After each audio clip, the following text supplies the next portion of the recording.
جیسے نبی صلی اللہ علیہ وسلم نے فرمایا عقل مند آدمی کے لیے لازم ہے کہ اپنے وقت کو 4 حصوں میں تقسیم کر لے.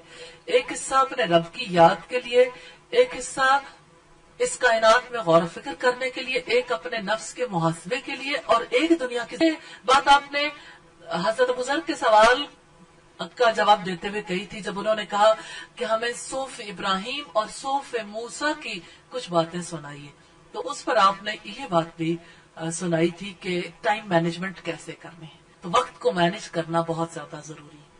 سیدہ ام ایوب اور ان کے شوہر سیدنا ابو ایوب کو اہل مدینہ میں یہ امتیاز حاصل تھا کہ وہ رسول اللہ کے پڑوسی تھے. جب وہ سیدنا بلال کی خوشگوار آواز سنتے تو رسول اللہ کے پیچھے نماز ادا کرنے کے لیے دونوں خوشی سے جھوم جاتے.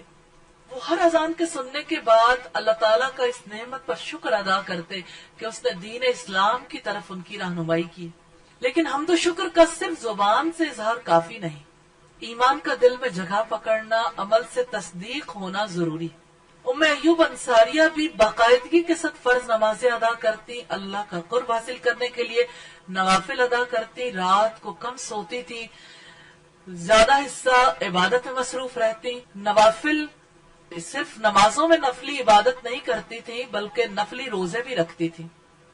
سیدہ ام ایوب قرآن کریم کو اپنا بہترین ہمنشیں خیال کرتی تھی. قرآن مجید کی تلاوت بھی کرتی تھی، اسے زبانی یاد بھی کرتی تھی. کبھی قرآن مجید اپنے شوہر کی زبان سے بھی سنتی تو اس سے پتہ چلتا ہے کہ قرآن حکیم کا تعلق کیسا ہونا چاہیے. تلاوت بھی، اس کا حفظ بھی، پھر کبھی کسی سے سننا بھی، کبھی کسی کو سنانا بھی. وہ قرآن کریم کا جو حصہ رسول اللہ سے سنتے وہ گھر آ کر اپنی بیوی کو سناتے تھے. قرآن حکیم کی آیات پر غور و فکر کرنے سے سیدہ ام ایوب کے دل میں لوگوں کے ساتھ ہمدردی اور خیرخواہی کا جذبہ موجزن ہو چکا تھا. فقراء اور مساکین کے ساتھ حسن سلوک کا شوق ان کے دل میں فروزہ ہو چکا تھا. تمام مسلمانوں کی تکالیف کو دور کرنا ان کا مقصد حیات بن چکا تھا. دونوں شوہر بیوی کو عبادت میں شغف ہونے کے ساتھ ساتھ احادیث کو بیان کرنے کا بھی شرف حاصل ہوا. روایت احادیث کے حوالے سے ان دونوں نے انتہائی ذمہ داری کا ثبوت دیا. امام مسلم نے اپنی مشہور کتاب صحیح مسلم میں ابو ایوب انصاری سے حدیث بیان کیے، فرماتے ہیں جب بھی رسول اللہ کی خدمت میں کھانا پیش کیا جاتا آپ اسے تناول فرماتے، بچا ہوا کھانا میری طرف بھیج دیتے. ایک دن آپ نے مجھے اپنا سارا کھانا بھیج دیا. آپ نے اس میں سے کچھ بھی نہیں کھایا تھا کیونکہ اس میں لہسن تھا. میں نے آپ سے دریافت کیا کہ کیا لہسن حرام ہے؟ آپ نے فرمایا نہیں، وہ حرام نہیں ہے، البتہ میں لہسن کو اس کی بو کی وجہ سے ناپسند کرتا ہوں. میں نے کہا اللہ کے رسول جو آپ کو ناپسند ہے وہ مجھے بھی ناپسند ہے. مسلم کی روایت ہے 2053 نمبر پر. سیدہ ام ایوب انصاریہ رسول اللہ کے دستے مبارک پر بیعت کرنے والوں میں شامل تھی. ساری زندگی اسی جذبے پر دونوں قائم رہے اور دونوں کو ہی اللہ تعالیٰ نے توفیق دی کہ وہ رسول اللہ کی مجالس میں بھی حاضر ہوتے تھے، آپ سے حدیث بھی سنتے تھے. ام ایوب انصاریہ کس طرح سے ابو ایوب سے ایک ایک بات کو سنتی تھیں اور یاد کرتی تھیں. قرآن حکیم بھی، رسول اللہ کی حدیث بھی، پھر اس پر عمل پیرا ہوتی تھی اور معاشرے میں اپنا بہترین کردار ادا کرتی تھی. ایک خاص بات جس گھرانے کے حوالے سے بڑی اہمیت کی حامل ہے اچھی ہمسائیگی. اللہ تعالیٰ نے انہیں نصیب فرمائی اور اللہ تعالیٰ نے انہیں رسول اللہ صلی اللہ علیہ وسلم کی مہمان نوازی کا شرف عطا کیا. تاریخ میں ہمیشہ یہ گھرانہ یاد رہے گا رسول اللہ صلی اللہ علیہ وسلم کے میزبان کی حیثیت میں بھی اور اپنے ان اوصاف کی وجہ سے بھی. اور گھرانے کے افراد کی جو بنیادی خصوصیات ہیں ان کو ہم نے دیکھا کہ کیسے باہمی طور پر ایک دوسرے کا ریگارڈ کرتے تھے، کیسے ایک دوسرے سے محبت رکھتے تھے اور کس طرح سے انہوں نے اللہ کے رسول صلی اللہ علیہ وسلم کی حمایت کرنے کو اور آپ صلی اللہ علیہ وسلم کے لائے ہوئے دین کی نصرت کو اپنا فریضہ بنا لیا تھا.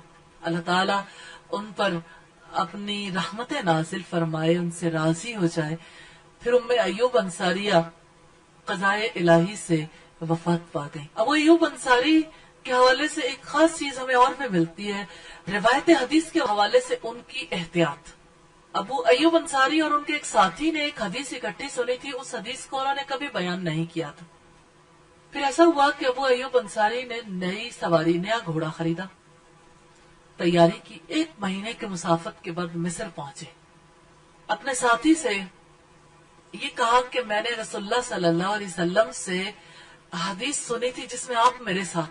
میں اس کو بیان کرتا ہوں، اگر کہیں پر تمہیں کوئی ایسی بات ملے جہاں میں بھول گیا ہوں تو میری اصلاح ضرور کر دینا، تاکہ میں اس حدیث کو بیان کر سکوں.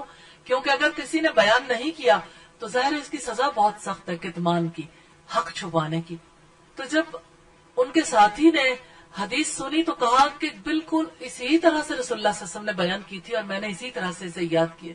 تو انہوں نے اللہ تعالیٰ کا شکر ادا کیا. پھر ان کے ساتھی نے کہا کہ آپ ہمارے گھر پہ تشریف لائیں، اتنے دور کا سفر کر کے آئے ہیں تو یہاں کچھ دن قیام کر لیں. تو انہوں نے کہا کہ نہیں، میں جس مقصد کے لیے آیا تھا اس کو کھوٹا کرنا نہیں چاہتا. اسی طرح سے اپنی سواری پر دوبارہ سوار ہوئے اور 1 مہینے کی مسافت طے کر کے گھر واپس پہنچے. ہاں، انہی ابو ایوب انصاری رضی اللہ تعالی عنہ کی، جن کی روایت حدیث میں اتنی احتیاط تھی، جنہوں نے مال لگایا، سواری خریدی حدیث کو صرف یہ دیکھنے کے لیے کہ کہیں اس میں کوئی بات میری طرف سے ایڈ نہ ہو جائے. اس کے لیے اتنا طویل سفر کیا، واپس آئے، پھر حدیث سنائی. انہی ابو ایوب انصاری کی زوجہ تھی ام ایوب انصاری رضی اللہ تعالی عنہ. یہ احتیاط ان دونوں کا خاصہ تھا، الحمدللہ. اور پھر آپ دیکھیے کہ ان کے تعلق کی انتہا ہے رسول اللہ صلی اللہ علیہ وسلم سے محبت کی. اللہ تعالیٰ نے اسی حوالے سے انہیں رسول اللہ کا ہمسایہ بھی بنا دیا اور آپ صلی اللہ علیہ وسلم اپنے میزبان کا ہمیشہ خیال رکھتے رہے. ابو ایوب انصاری کی روایت سے ہمیں پتہ چلتا ہے کہ رسول اللہ اپنا بچا ہوا کھانا بھجوا دیتے. تو یہ گھرانہ اس لحاظ سے بھی خوش نصیب ہے کہ رسول اللہ صلی اللہ علیہ وسلم کی طرف سے آیا ہوا کھانا یہ کھایا کرتے تھے اور برکت حاصل کرتے تھے، الحمدللہ. اور آپ صلی اللہ علیہ وسلم کی اس گھرانے والوں سے بے پناہ محبت تھی. ہم نے اس اعتبار سے دیکھا کہ اس گھرانے کے افراد کفر کی حالت میں بھی اچھے اوصاف رکھتے تھے، لیکن اسلام نے انہیں کتنا پالش کر دیا. یہ کیسے قیمتی ہیرے بن گئے تھے جن کی چمک آج تک صدیوں کا سفر طے کر کے ہمارے پاس آئی ہے. آج تک ان کی چمک کا سلسلہ جاری ہے، الحمدللہ. اللہ تعالیٰ سے دعا ہے کہ ہمیں ان کے کردار سے جو باتیں ہم نے سیکھی ہیں اللہ تعالیٰ اس پر عمل پیرا ہونے کی ہمیں توفیق عطا فرمائے. وآخر دعوانا ان الحمدللہ رب العالمین.